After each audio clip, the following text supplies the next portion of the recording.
নলবাৰী জিলাৰ বনফাক হলমাৰীত বিহুৰ সফল সামৰণি এদিনীয়া বৰ্ণাঢ্য কাৰ্যসূচীৰে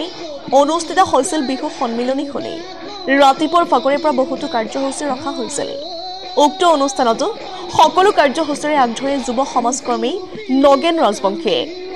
সাংস্কৃতিক সন্ধিৰ মঞ্চ উদ্বোধন কৰে যুৱ সমাজকৰ্মী সুব্যৱসায়িক ফটিক ৰাজবংশীয়ে আৰু উপস্থিত থাকে আন বহুতো সমাজকৰ্মী আৰু সাংস্কৃতিক সন্ধিৰ বিশেষ আকৰ্ষণ হিচাপে উপস্থিত থাকে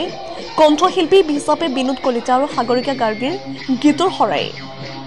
ভিডিঅ' জাৰ্নেলিষ্ট ৰূপম বৰ্মনৰ সহযোগত নলবাৰীৰ পৰা সুৰদীপ বৰ্মনৰ ৰিপৰ্ট নিউজ 24 অসম